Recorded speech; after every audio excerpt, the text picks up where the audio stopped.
Livro de Gênesis, capítulo 1, versículo 1. No princípio, criou Deus os céus e a terra. No princípio, criou Deus os céus e a terra. Esta é a palavra de Deus para o povo de Deus. O povo de Deus diz amém. A verdade é, meus irmãos, que a gente não pensa diariamente, nem frequentemente, nesse assunto da doutrina, nesse assunto da criação. Não. A nossa vida está bem ocupada com as nossas coisas diárias. Talvez nós somos crentes afinal, então nós pensamos em Deus, mas muitas vezes nós pensamos mais de maneira diretamente relacionada às coisas do nosso dia a dia. Como que Deus nos ajuda ou nos orienta, ou como Deus nos propõe lidar com esta ou aquela situação, trabalho, filhos, casamento, embates, conflitos. A gente pensa de maneira muito prática, muito prática. Mas, ao mesmo tempo que a gente tem a tendência a ser muito prático, cabem duas ressalvas. A primeira é que ser prático demais vai nos transformar em pessoas superficiais. E pior, egocêntricas. Estamos pensando nos nossos problemas e na solução de Deus para os nossos problemas. Superficialidade, egocentrismo. E, sobretudo, esse negócio muito assim, diretamente vinculado, fixado, não é bíblico. Como a Bíblia começa? A Bíblia começa aqui. No princípio, criou Deus os céus e a terra. Então não é nosso hábito, devagar, demoradamente nestas coisas, mas talvez Deus quer que pensemos nestas coisas. Uma das razões para eu ter me fixado neste ponto para o começo da mensagem é, como eu mostrei lá na primeira pregação aqui, é que esse assunto, ele não está só aqui em Gênesis, fala disso de passagem, segue em frente, deixa isso para trás, vamos falar de outras coisas. Não, esse assunto volta na Bíblia vez após vez, após vez, após vez, está nos salmos, está nos louvores, está nas palavras de Jesus. O Novo Testamento tem quantos livros? Acertou, 27. Dos 27 livros do Novo Testamento, 10 falam da criação. E você não consegue ser tão seletivo assim com a Bíblia Sagrada. Paulo está lá em 1 Coríntios 15, falando da ressurreição dos mortos. E aí ele diz assim, sabe que tem uma coisa, Paulo, a ressurreição dos mortos, ele diz, me lembra de Adão, porque assim como em Adão todos morrem, em Cristo todos vivem. Ele está falando da ressurreição dos mortos, ele está falando de uma coisa por vir. Ele pega lá de Gênesis, lá da criação, no princípio, Deus criou os céus e a terra. E depois de todas as coisas terem passado, você vai se juntar, crente em Jesus Cristo, já veio ao Senhor para o perdão dos seus pecados e para a vida eterna, então depois de todas as coisas terem passado, você vai se juntar ao louvor celestial, que diz, como lemos no começo deste culto, digno és, Senhor, de receber a honra, a glória e o louvor, porque tu criaste todas as coisas e por tua vontade são e foram criadas.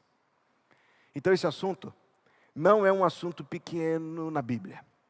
Não é um assunto trivial, não é um assunto assim, eu quase ouso dizer que eu não vou me aprofundar, pelo menos não hoje, nesses pormenores, nessas interpretações humanas, mas não é uma questão aberta na Bíblia. E não é uma questão de importância inferior.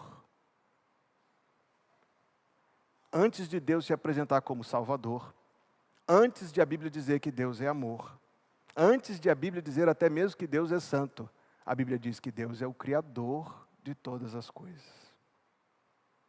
Então, basicamente, meus irmãos, para ir já para a recapitulação, que está aí no seu resumo daquilo que a gente já viu esses dias, a Bíblia é clara. Ponto. O que a Bíblia diz sobre o assunto é claro, claro, claro, claro. E não é, repito, um assunto que a Bíblia coloca no começo e deixa para trás. E não é um assunto que é uma questão aberta, e não é um assunto que é um assunto de importância inferior. Aliás, se eu estou entendendo a Bíblia corretamente, eu já li a Bíblia algumas vezes. Eu não vejo na Bíblia nenhum assunto que é de importância assim, que é para a gente optar, fica a nosso critério. Deus não é muito assim. Vem o ponto 2 da recapitulação. Nós só sabemos sobre a criação porque Deus quis se revelar. Então, o fato de que você tem aqui uma Bíblia em sua mão, e eu vou me concentrar nisso daqui a pouco, eu só vou passar aqui de passagem para a gente ir esquentando os motores. A gente só sabe estas coisas porque Deus quis que a gente soubesse. Ninguém estava lá, não havia nem anjos, só havia Deus. Não há testemunhas oculares. O relato vem para nós da primeira fonte de Deus. Deus revelou isto, como Ele o fez revelar à mente de Moisés.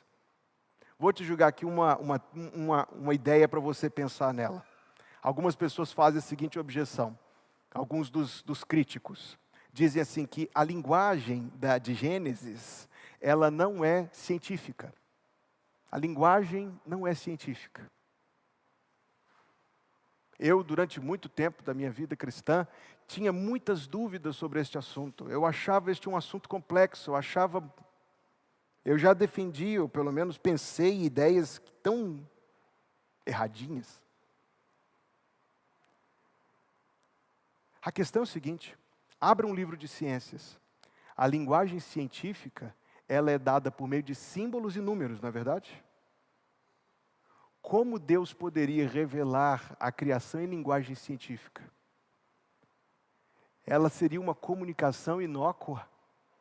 Ela seria uma comunicação totalmente perdida, uma comunicação para ninguém. Mas quando Deus usa de palavras, por meio do seu Espírito agindo, Deus está revelando conforme lhe apraz, conforme as coisas se deram, para que conheçamos, e em última análise, para que conheçamos não o que Ele fez, mas quem Ele é. Por isso vem a terceira colocação, a grandeza de Deus. Olhe ao seu redor, a imensidão das coisas. A imensidão das coisas. Quando você mais olhar para isto, mais você vai se sentir pequeno, pequeno, pequeno, pequeno, pequeno. Sim? Há uma lição nisto. Deus fez tudo grande, nós pequenos, para nos ensinar algo sobre Ele, sobre quem Ele é, a grandeza de Deus. Nós estávamos aqui cantando, grande é o Senhor, Deus poderoso, mas minha gente, quanto maior for, quanto maior a gente conseguir exercitar a nossa adoração, para contemplar a grandeza de Deus, ainda assim é muito pequeno, diante de quem Deus é. Não, meus amados irmãos, o Deus que nós conhecemos na Bíblia Sagrada é um Deus de infinita grandeza, tão grande, tão grande, tão grande, e eu tenho falado isso aqui quarta-feira após quarta-feira, tão grande que é justo que você o louve, pois Ele é grande, Ele tem autoridade sobre a criação, e talvez esse seja o ponto problemático no mundo hoje, a razão por que esse assunto aqui é um assunto problemático para tanta gente. É melhor a gente mudar o nosso assunto, ou a forma como colocamos essas coisas. É melhor dizer isso aqui que Gênesis é um mito, é melhor dizer que Gênesis é uma lenda, é melhor dizer, como dizem alguns, que isso aqui é um poema, e não é necessariamente fato, é poema, é bonito e tal, é literatura. É melhor dizer isto, porque a implicação disto aqui é grande. Se as coisas aconteceram como a Bíblia diz que elas aconteceram, e eu creio que sim, então Deus tem uma autoridade, meus irmãos. Tem uma autoridade grande, grande, grande, tão grande quanto Ele, a autoridade dEle sobre a vida de todas as pessoas, a autoridade dEle sobre todas as coisas que existem. Se as coisas aconteceram do jeito que aconteceram, e eu creio que aconteceram, se as coisas aconteceram do jeito que Ele revelou, então Ele tem o poder de dizer o que Ele quer. Tem o poder de dizer o que Ele quer, porque Ele fez. Ele tem poder não só sobre as coisas, Ele tem poder sobre nós. Porque Ele nos fez. Aquilo que a gente vive em incessante dependência dEle. Eu falo estas palavras, mas talvez a melhor maneira de exemplificar, citando para a gente imaginar a nossa fragilidade, é aquele pastor querido, já está no céu com Jesus, que teve um problema pulmonar, depois precisou começar a andar com um balão de oxigênio por onde ia. E a resposta dele foi simples, ele disse: durante toda a minha vida eu respirei de graça, hoje eu preciso comprar ar para eu respirar, e eu sei como é caro comprar ar para respirar. A quem pertence? Você consegue fazer ar para você respirar? Alguém fez o ar para você respirar. Quem é o dono do ar?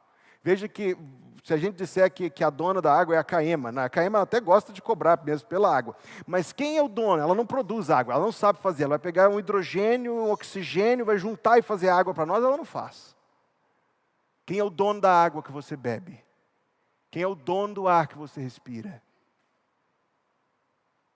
Quer dizer que ele então tem uma presença muito grande nas nossas vidas, muito grande, muito grande. E a nossa dependência dele é total, total. Vou dizer terceira vez, a nossa dependência dele é total. O mundo no qual nós vivemos, gosta de ouvir uma palavra, uma mensagem como essa?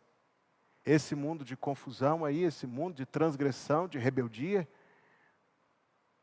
soa aos ouvidos do mundo dizer que o mundo tem uma dependência total do Criador revelado na Bíblia? Então você achou o problema, tá certo? Você achou o problema. O negócio deve estar divertido lá, viu? Puxa vida.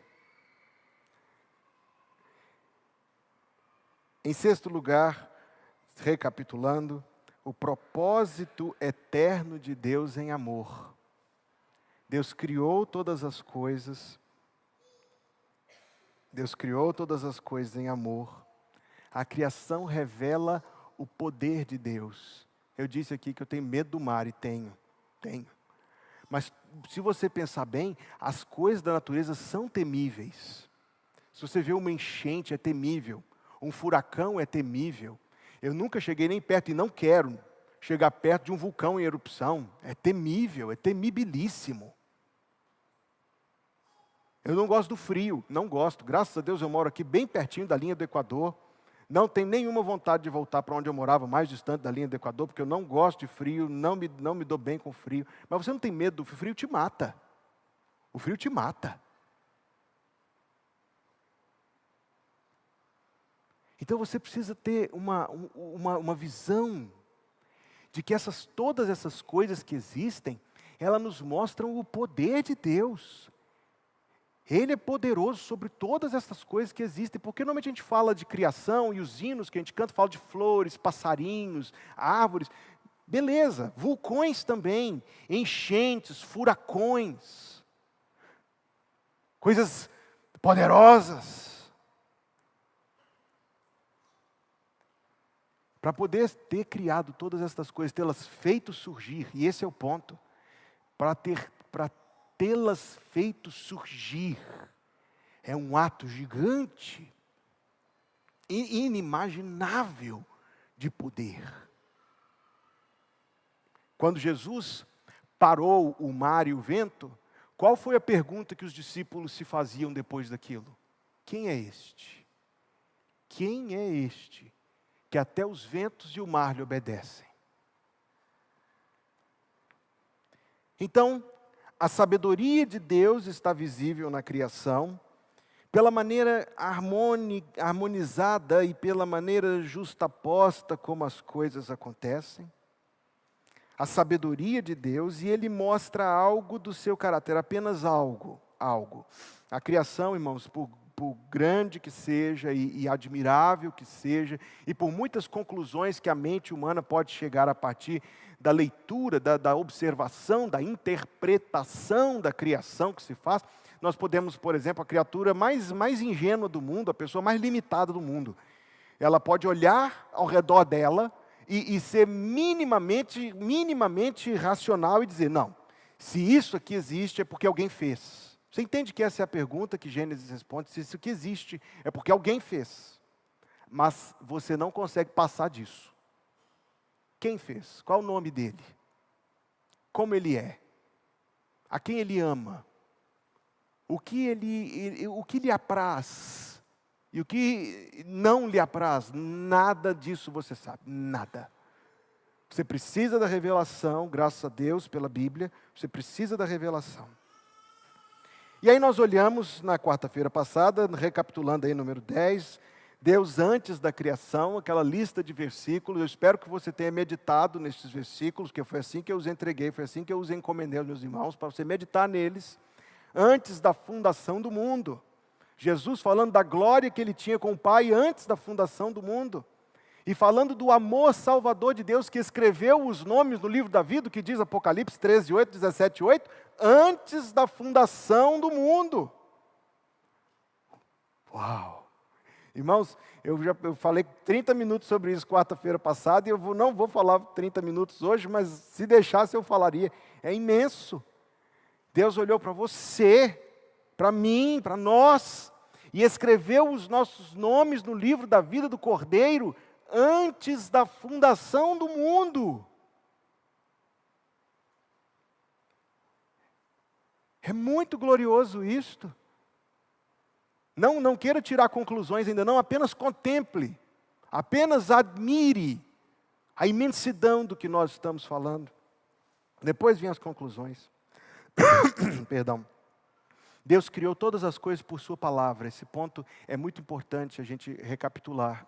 Como que Deus fez as coisas virem à existência? Ele falou, e o que Ele falou veio, e as coisas respondiam à sua palavra. Deus poderia ter feito de outra forma, Ele podia ter pensado. E Deus imaginou, e foi o que Ele imaginou. E não era necessário que Ele falasse. Estava falando inclusive com quem? Há algo que Deus está dizendo aqui, veja. Deus fala e as coisas vêm a existir. Porque, meu irmão, como é que Deus cria uma nova vida na alma morta? Como? Como que Deus salva um pecador? Como que Deus salva um pecador? Pela palavra dele. Deus cria uma nova vida pela palavra dele. Veio onde eu terminei quarta-feira passada. Deus criou todas as coisas, inclusive cada um de nós, para adorá-lo. Esse ponto eu só vou mencionar. Vem para próximas mensagens. Para hoje, 3 colocações. Só 3, está vendo? Hoje é leve a mensagem. Tem só 3 colocações. Primeira, a criação é um exercício de fé no Deus que se revela por meio da palavra. Gênesis 1:1 já lemos. No princípio criou Deus os céus e a terra. O que a Bíblia tem a dizer sobre isto? Isto. Qual é o impasse? Qual é o impasse? Qual é o embate? Como eu disse, a gente não pensa muito nesse assunto, mas talvez Deus queria que pensássemos. Principalmente porque nós já sabemos muito bem de que lado o mundo está nesse assunto. Você sabe de que lado o mundo está nesse assunto. Gênesis é uma poesia. Gênesis é uma literatura. Para não ofender e dizer que é mentira, vamos dizer que é um mito. É uma ficção. Vamos dizer que Gênesis é o relato da mitologia dos hebreus. O que é que realmente aconteceu? É a posição do mundo, não é? Deixa Gênesis de lado, e o que é que realmente aconteceu? Ora, realmente aconteceu que precisou de muito tempo, bilhões e bilhões de anos, para que ao longo de bilhões e bilhões de anos, e se bilhões não forem o suficiente, que tal trilhões? E se trilhões não forem o suficiente, por que não quadrilhões de anos? Para que o nada virasse tudo. Foram necessários quadrilhões, está pouco, para você imaginar como que uma ameba vai se desenvolver para virar um ser humano. Então, não, quadrilhões talvez não sejam suficientes, diremos quintilhões de anos. Partindo da ideia, irmãos, pense comigo, partindo da ideia de que o tempo faz as coisas acontecerem. Isso é uma ideia muito pagã, por sinal. O que é que a Bíblia tem a dizer sobre o assunto? A Bíblia diz o seguinte: no princípio criou Deus os céus e a terra. Veja a letra A aí do ponto 1. As doutrinas humanas todas morrem em uma pergunta. E esta pergunta é muito importante. Tem Deus poder suficiente? Essa é a única pergunta que precisa ser feita. Deus tem poder suficiente para criar o universo? Deus tem poder suficiente para criar o universo em 6 dias? Tudo, meus irmãos, termina aqui. Depois, em outras ocasiões, a gente vai conversar sobre evidências, sobre interpretação de evidências, etc. Isso não é o meu assunto hoje. Meu assunto hoje é que tudo termina em uma pergunta. O Deus que criou todas as coisas tem poder? Porque eu sei, existem posições cristãs sobre isso, que eu respeitosamente discordo, que tentam juntar as duas coisas. E diz assim, não, foram bilhões de anos, mas Deus estava supervisionando.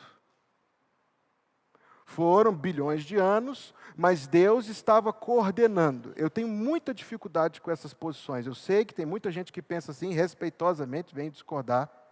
Porque para mim, Deus não precisa de bilhões de anos. Deus não precisava de 7 dias. Deus podia ter feito tudo num ato só.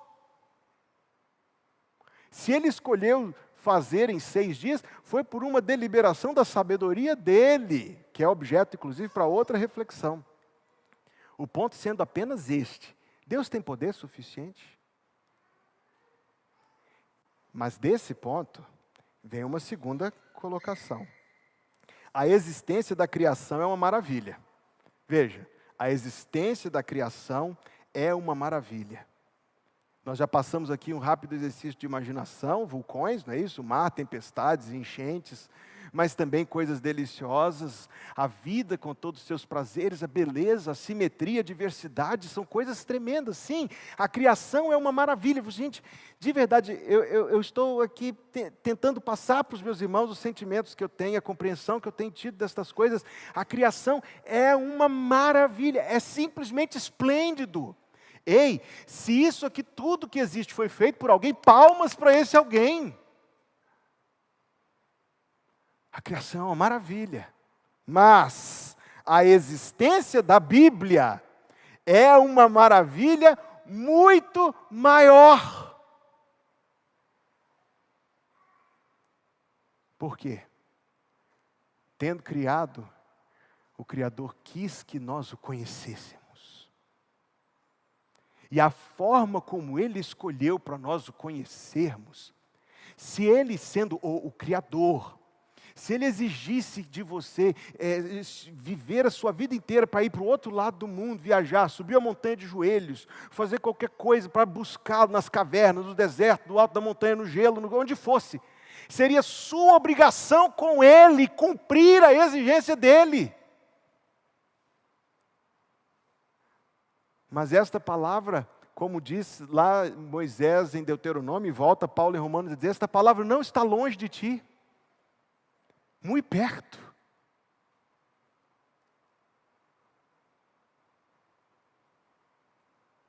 O mesmo poderoso Deus que criou todas estas coisas para nós passarmos a vida admirando. Quando você vai lá nos lençóis, você não fica admirado com Deus, não? Você vê aquilo, você vê que é de tirar o fôlego. Os amigos que acompanham o culto da igreja de outras partes do Brasil não sabem do que eu estou falando, na verdade não sabem o que estão perdendo. Você senta numa duna daquela e vê aquelas lagoas de água doce, com peixe. Quem criou isso deve ter um grande apreço pela beleza.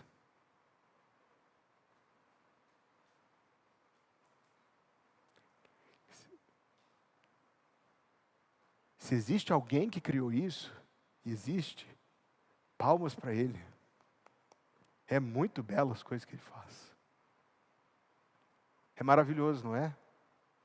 Mas deixa eu dizer, a Bíblia é uma maravilha muito maior. Você pode olhar para aquelas dunas, horas e dias, E você vai saber que elas foram feitas por alguém, mas eu pergunto quem? Qual é o nome dele? Você sabe o nome de quem fez as dunas? Você sabe quem ele é? As dunas te dizem isso? As dunas te dizem que o nome dele é Jeová? As dunas te dizem que ele é o Deus Santo? As dunas te dizem que você está separado dele? As dunas te dizem que para poder te resgatar ele se fez homem? Ele se fez homem. Jesus, que sofreu a cruz por ti. Então veja bem, a criação é uma maravilha, mas este bom livro em nossas mãos, livro no qual nós conhecemos o Deus Criador de todas as coisas, como Ele é, o livro onde Ele revela para nós seu nome, o livro onde Ele revela para nós sua lei e sua salvação. Sim, a criação é uma maravilha, mas a Bíblia é uma maravilha ainda maior do que a criação. Os inimigos do Evangelho chamam os pastores conservadores, como seu pastor, de bibliólatras. Não sei nem falar, é coisa tão estapafúrdia. Bibliólatras. Idólatras da Bíblia, é o que dizem. Que resposta dá, irmãos? Acusações são uma coisa que a gente precisa muito ponderar antes de responder, não é verdade? Às vezes não vale a pena. Falam mais de quem acusa do que quem é acusado. Já parou para pensar nisso? Ei, vai na nota de rodapé essa aí. Já parou para pensar que a acusação fala mais a respeito de quem acusa do que de quem é acusado? Fecha parênteses. Não é questão de bibliolatria, não é questão de adorar a palavra de Deus, absolutamente. Sabemos que só a Deus a nossa adoração. Mas amar a palavra de Deus. Amar. Amar. A Bíblia é digna do seu amor. A Bíblia é digna do seu interesse. A Bíblia é digna. Por causa do Deus que fala e que se revela por meio dela. Como é o caminho da vida feliz mesmo, meus irmãos? Bem-aventurado o homem que não anda segundo o conselho dos ímpios, não se detém no caminho dos pecadores, nem se assenta na roda dos escarnecedores, antes o seu prazer está na lei do Senhor. E na sua lei medita de dia e de noite. Então, a conclusão desse primeiro ponto, para eu recapitular sucintamente, que existe Criador, o raciocínio constata, mas que o Criador deseja ser conhecido de nós é que é maravilhoso. Ele poderia ter, criou e saiu fora e foi embora, mas não é isso que Ele fez. Ele poderia nos considerar coisas minúsculas demais para Ele, e pior, corrompidos demais para Ele. Mas o Criador é imensamente grande, mas também é imensamente grande em amor, em misericórdia, em compaixão das nossas pobres almas. A ponto de Ele desejar ser conhecido por nós. E Ele colocar esta palavra muito perto de ti, da tua boca e do teu coração. Como deveria ser então, irmãos, nossa ligação com a palavra de Deus? É por isso que eu coloquei o texto aí de 2 Pedro 1. E temos muito firme a palavra dos profetas, a qual bem fazeis em estar atentos, como a uma luz que ilumina em lugar escuro. Olha que lindo esse texto, irmãos.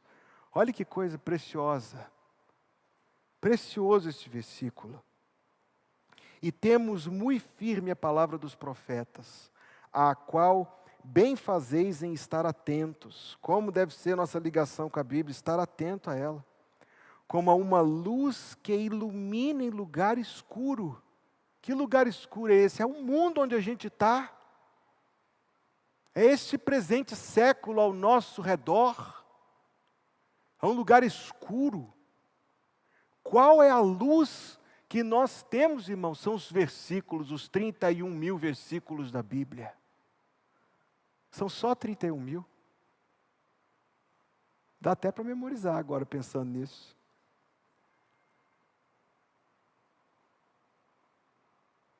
até que o dia amanheça e a estrela da alva, Jesus, apareça em vossos corações.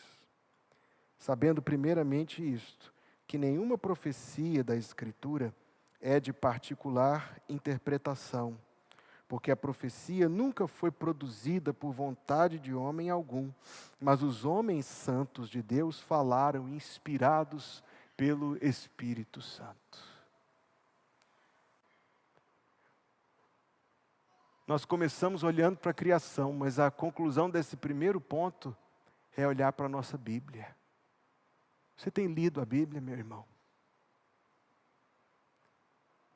Qual foi o último versículo que você memorizou? A tua palavra escondi meu coração para eu não pecar contra ti. Quando minha pregação é muito longa, eu sei que é longa. Alguém me falava assim, eu lembro, de ter conhecido um pastor que pregava 20, 25 minutos. Esse dom eu não tenho, irmãos. Você já percebeu, né? Quando a minha pregação é muito longa, às vezes eu sei disso. O que você sente? Incômodo? Pressa? Ou será que, e não é em minha defesa que eu estou argumentando isto, mas é a oportunidade que nós temos juntos de atentar para a palavra de Deus. Devemos usar essas oportunidades. Com que desejo a gente se expõe à palavra? Com que interesse? Imagine você ter o Criador do céu e da terra revelado para você neste livro que fica em cima do móvel. Chega domingo à noite, põe ali no móvel e lá fica até no domingo de novo para ser pego. Loucura, não é? É uma insensatez, não é? Ainda mais quando a gente passa tanto tempo no noticiário, nos aplicativos do nosso celular. Vamos a uma segunda colocação. Criação significa para nós precedência e prioridade. Deus me ajude a passar para os meus irmãos estas ideias. Versículo 3 de Hebreus 11. Pela fé entendemos que os mundos, pela palavra de Deus, foram criados, de maneira que aquilo que se vê não foi feito do que é aparente. Preste atenção a estas palavras. Os mundos, pela palavra de Deus, foram criados, de maneira que aquilo que se vê não foi feito do que é aparente. Ou seja, quais coisas vieram a existir primeiro? As coisas visíveis ou as coisas invisíveis?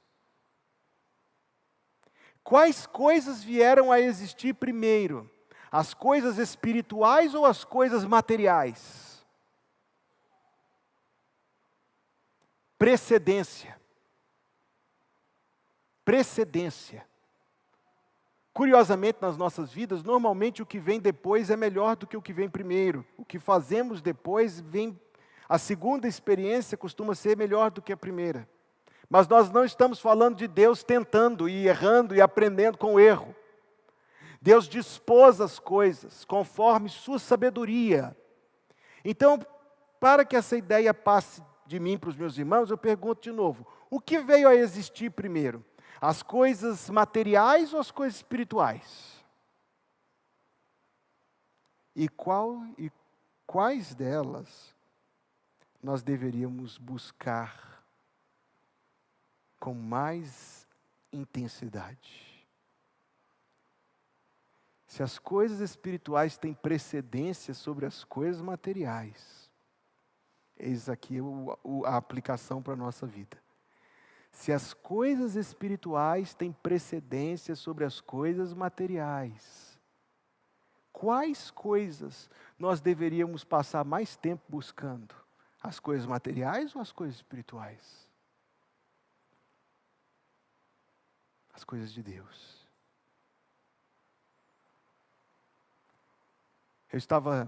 Estou relendo O Peregrino.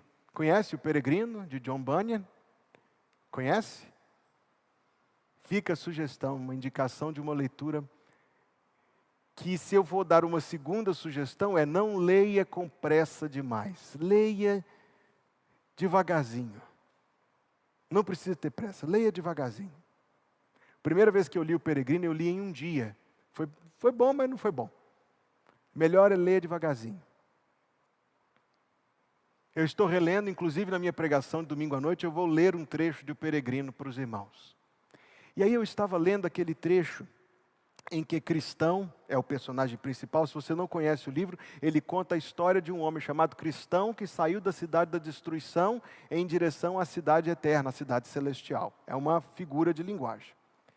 E então ele se encontra, em determinado momento, já na segunda parte do livro, ele se encontra com um homem chamado Demas. Demas, que Paulo falou dele, que tendo amado o presente século, abandonou Paulo. E Demas convidou o Cristão para ir trabalhar na mina de prata. E apresentou para ele todas as glórias da mina de prata. Você está entendendo? Eu estou dizendo que é uma parábola, não é difícil de a gente perceber qual é a lição que o livro traz. Ele diz: venha trabalhar na mina de prata. E ele exalta os ganhos, ele exalta os prazeres, ele exalta a mina de prata e as coisas que a mina de prata tem para oferecer. E então o cristão descobre pela sabedoria, claro, é um livro, ele descobre que era um grande engano, era uma grande armadilha a mina de prata para tirar os peregrinos do caminho para a cidade celestial.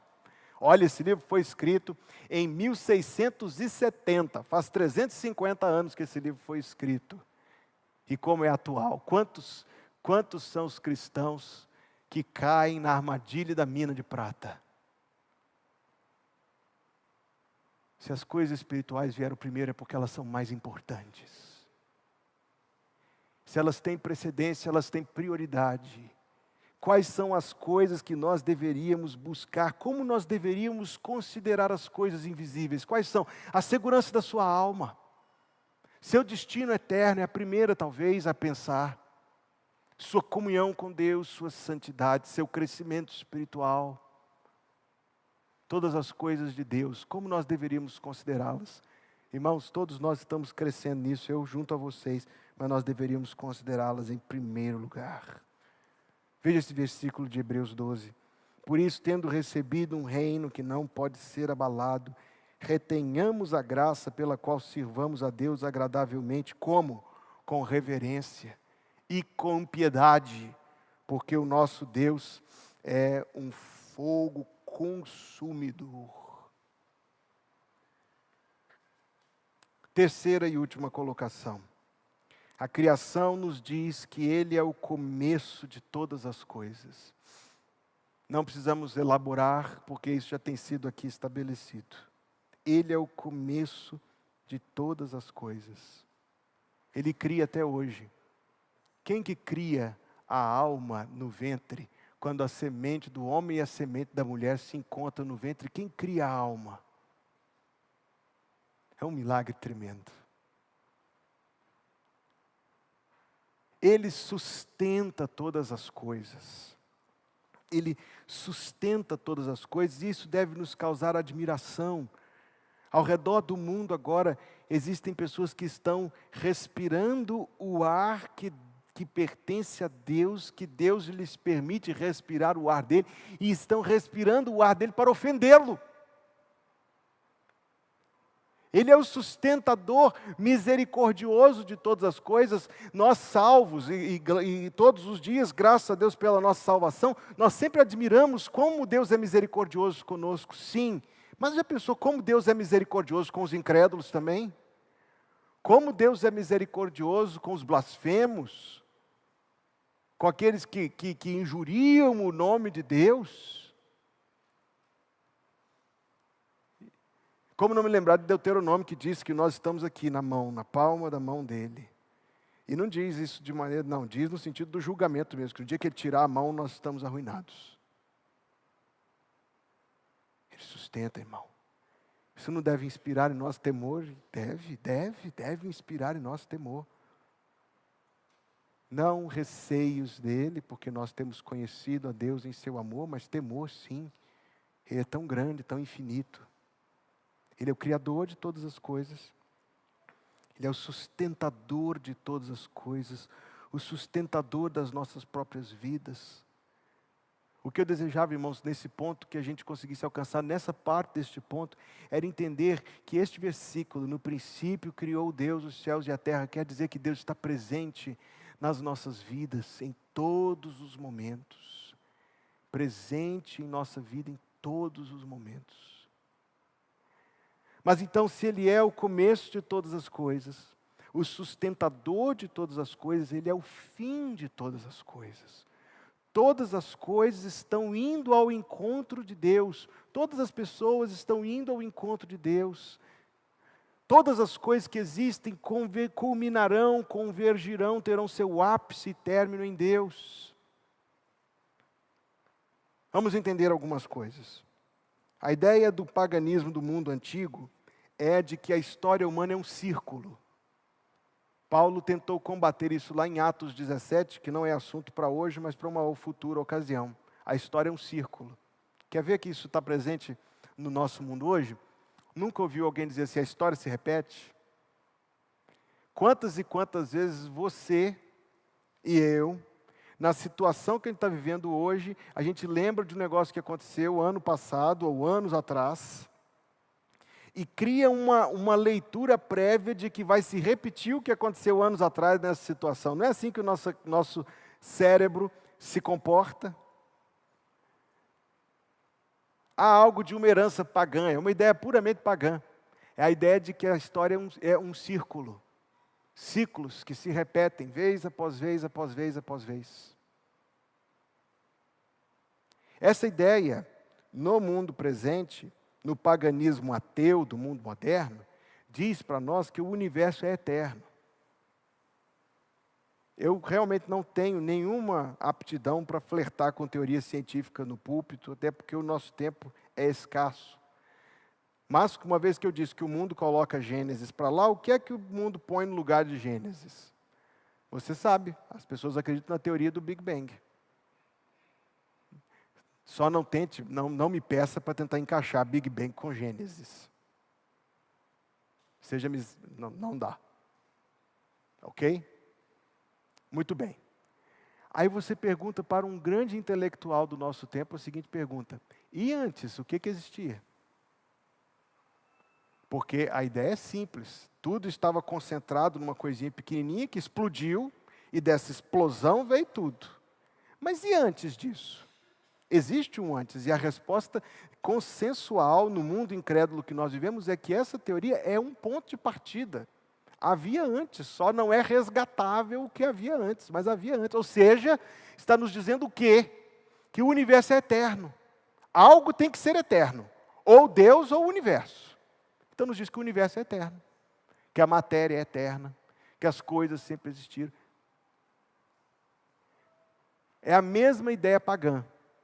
É a mesma ideia pagã, porque, irmão, não importa a resposta que a pessoa quer dar, ela tem que responder algumas perguntas básicas. Por que as coisas existem? Por que é que nós estamos aqui? E a resposta para essas perguntas, para eu pegar o fio lá do começo da mensagem, a gente pode até não pensar muito nessas coisas, mas talvez Deus gostaria que pensássemos. Qual é a visão bíblica?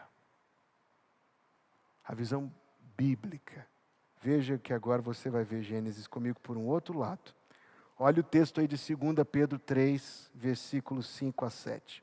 Eles, Pedro está falando dos incrédulos, eles voluntariamente ignoram isto, que pela palavra de Deus, já desde a antiguidade existiram os céus e a terra, que foi tirada da água e no meio da água subsiste, pelas quais coisas pereceu o mundo de então, coberto com as águas do dilúvio. Mas os céus e a terra que agora existem, veja bem, os céus e a terra que agora existem, pela mesma palavra se reservam como tesouro e se guardam para o fogo até ao dia do juízo e da perdição dos homens ímpios. O Deus que começou todas as coisas, no princípio criou Deus os céus e a terra. O Deus que sustenta todas as coisas hoje pela palavra do seu poder, é o mesmo Deus que pela sua palavra, um dia, vai determinar o fim de todas as coisas. Então a história não é um círculo e nem é eterna. Ela tem um começo em Deus, e em quem ela termina? Em Deus. Ela começa em Deus, ela termina em Deus. Deus segura todas as coisas em existência. Então, perdão, a realidade revelada pela palavra de Deus é: o universo existe porque Deus criou e o sustenta. O mesmo Deus que se faz conhecido por sua palavra e por seu Filho, determinou o dia em que a história chegará ao seu ponto final, o ápice e o fim da história e da criação. O universo depende da vontade dele para existir e no tempo da vontade dele chegará ao seu fim. Sabe o que está aqui em Gênesis, irmãos? A volta de Jesus. A volta de Jesus. Deus criou e um dia Deus virá. Pedro chamou esse dia, em Atos 3, de restauração de todas as coisas. Eu gosto tanto de pensar nestes versículos. Deus vai trazer todas as coisas para um novo e inigualável estado de paz e de bênção. O rei da criação virá. A criação vai aclamar o seu rei recebendo. O rei virá para restaurar a sua criação. O rei virá para introduzir neste mundo uma era. Então, sim, a voz humana nos diz que a história é um ciclo que se repete, é o nada que vai ao nada, é a morte que chega à morte, é o vazio que leva ao vazio. Mas a história bíblica, e é por isso que esse negócio de criação é importante. A história bíblica nos diz que o mesmo poder que firmou todas as coisas e fez e sustenta, é o poder que está conduzindo todas as coisas sábia e soberanamente para o dia que Ele mesmo determinou. O dia do juízo e da perdição dos homens ímpios, que também é o dia da sua libertação final. É o dia da sua libertação final e da minha também. Você está vivo hoje? Você está vivo aqui? Está vivo? Você estará 1000 vezes mais vivo no dia de Jesus Cristo. Você tem hoje gratidão por Jesus Cristo ser o seu Salvador? Você terá 1 milhão de vezes mais gratidão. Você ama o Senhor Jesus? Você vai amá-lo infinitamente mais no dia que o vir. Você tem prazer nas coisas de Deus? Você sentirá um prazer, e eu, um prazer tão bendito em adorar o Criador. Irmãos, a história do começo garante o final, entendeu? O começo garante o final. E como Ele criou, Ele mostra para nós o que Ele traz. E muito em breve, nós estaremos para sempre com o Senhor. Vamos nos colocar em pé para orar e louvar a Deus. Eu disse algumas vezes, mais uma vez digo, onde termina, irmãos, a doutrina da criação? Aqui, na nossa cabeça? É para a gente ter respostas boas para os ateus do nosso tempo? A doutrina da criação termina nos nossos joelhos. A doutrina da criação nos põe ajoelhados diante do Criador para adorá-lo. A doutrina da criação nos põe de joelhos diante do Criador para adorá-lo. Vamos orar. Ó Senhor Deus, o que dizer ao Senhor? Eu não sei o que dizer ao Senhor. Eu te louvo, Deus. Eu te louvo porque o Senhor é um Deus muito mais maravilhoso do que nós nunca sequer imaginamos. Eu te louvo, Deus, porque o Senhor é um Deus imenso. E o Senhor não quis estar distante de nós. Se o Senhor tivesse, ó Deus, se afastado de nós, como a gente poderia chegar a Ti? De jeito nenhum, Deus, de jeito nenhum. Deus, eu te louvo, porque o Senhor nos deu a Bíblia, Deus. Obrigado, Senhor, pela Tua palavra. Eu te louvo, Senhor, porque o Senhor nos ama de maneira tão misericordiosa, a ponto de conduzir os nossos passos.